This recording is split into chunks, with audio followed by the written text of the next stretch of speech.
The idea is to take it a step forward and to innovate, or else why am I doing it? I don't want to be just another can in the assembly line. I want to, create, do something that's totally different and unusual. It's like, I hate to say it, but it's like what all songwriters say. It's true. It's like you don't write the song writes itself, and it just kind of falls into your lap. It's like when you say, gee whiz, did I do this? It was that sort of thing. Is video the same, or is video more work? Kind of. I think so. It's a cousin of the same creative, intent. I think. You let it create itself, really. I know I do. In my opinion, it has to be completely entertaining and have a sense of a linear sense of continuity. As far as I like having a beginning and a middle and an ending, so you could follow a story. And not just be a collage of images, And sometimes that's great too. It depends on what the director, as a visionary, what he sees really. And how much do you put, faith or trust, or how much of it do you let the director decide? Are you very involved in the concepts? Oh, I'm very much involved in complete making and creating of the piece. I mean, it has to be from, my soul. Usually, it's an interpretation of the music, so I would think so, yes. But I'm hearing a radio next door, by the way, so I just picked the wrong time to start cranking the tune. Did you hear that? I love working with John Landis because we laugh a lot. We're never serious on the set. So it's fun working with John, because I get to throw water balloons and stink bombs and everything at him. That's a ritual for me. After we wrap on each video, I throw a lot of stuff at everybody. So that's fun. That's awesome. How did you first meet John? I met John right before doing Thriller. I called him on the phone. I think he was in London.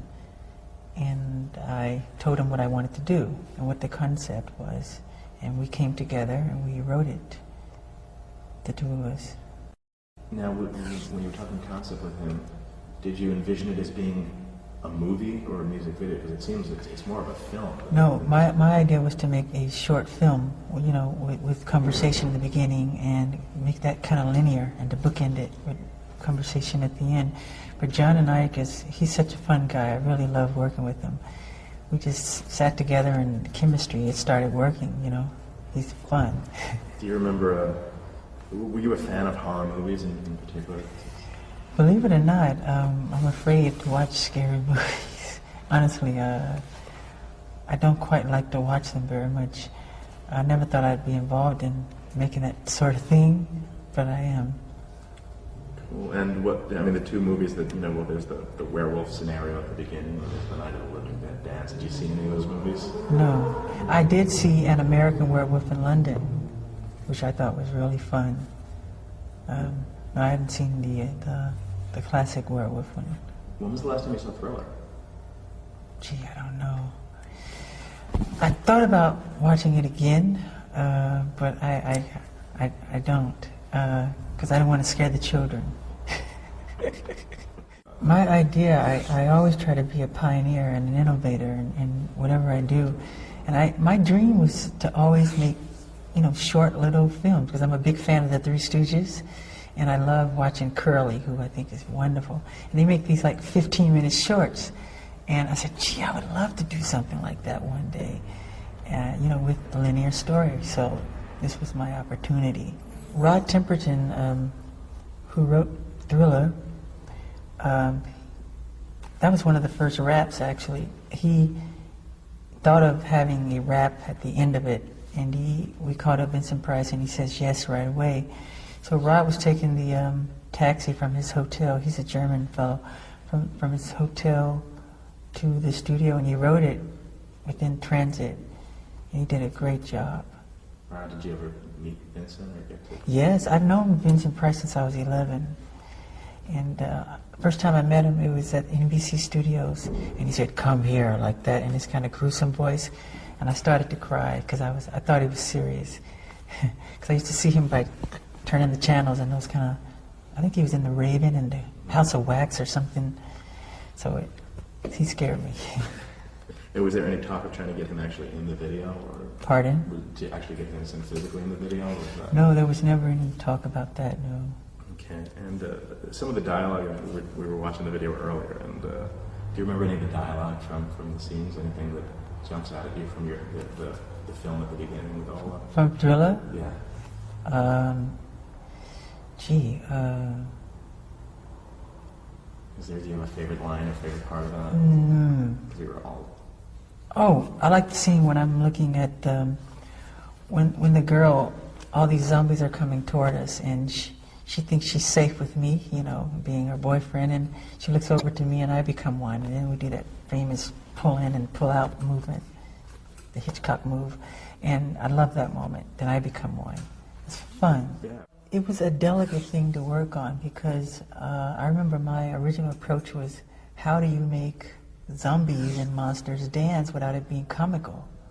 So I said we have to do just the right kind of movement so it doesn't become something that you laugh at, but it just has to be, you know, take it to another level. So I got in a room with Michael Peters, and he and I together kind of imagined how these zombies should move by making faces in the mirror, and I used to come to rehearsal sometime with monster makeup on, and I loved doing that. So he and I collaborated, and we both choreographed the piece. And I thought I should start, you know, like that kind of thing, then go into this kind of jazzy step, you know. It's awesome because it kind of gruesome things like that, you know. Not too much ballet or whatever. Right. It has that stiff movement to it. Yeah. You know, the length at that time, a 14-minute video, was pretty much unheard of. Were you worried at all that...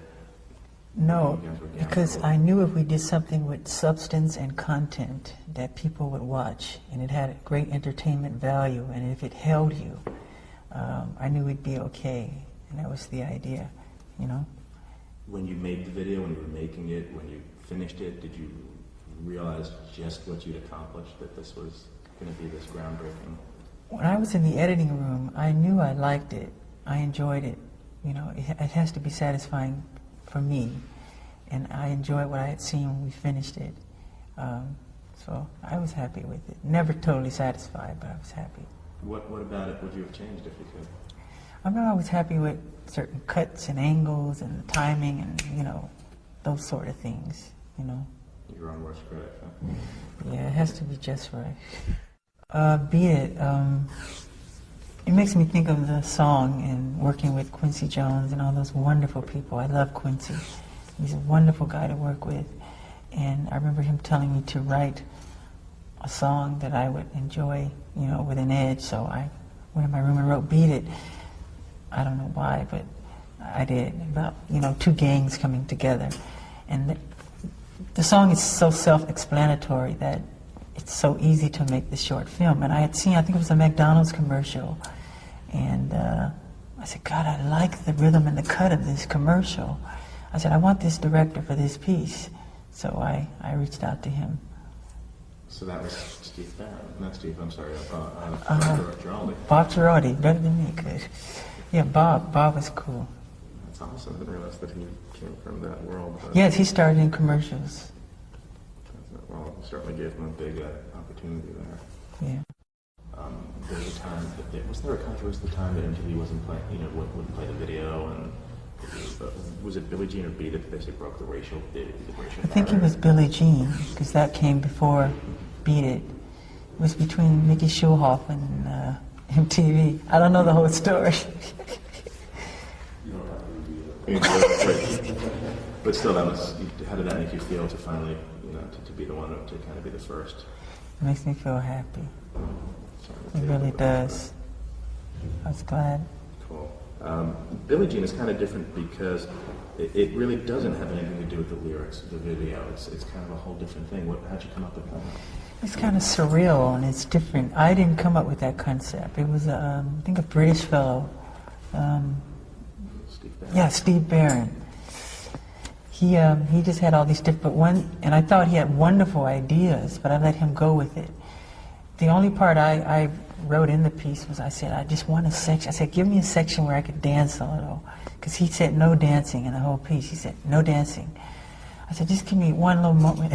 So that whole section where you see this long street and this billboard of these two girls, one of them is Billie Jean and I'm dancing. That's the only part I contributed. I wanted to do a dance number where I told my sister Janet, I said, you remind me of a Black Panther. I said, why don't you do something where you transform into a Black Panther and you transform into yourself again? She said, I like it, but she didn't go with it. Because we all, the two of us, we always think alike. So I told her I was going to do it, so I did it. And in the dance, I said, I want to do a dance number where I can just let out my frustration about, you know, injustice and prejudice and racism and bigotry. And within the dance, I just became upset and I let go, you know, and that's what happened. And I think at the time, people were concerned about the violent content of the piece, but it's like easy to look at. It's simple.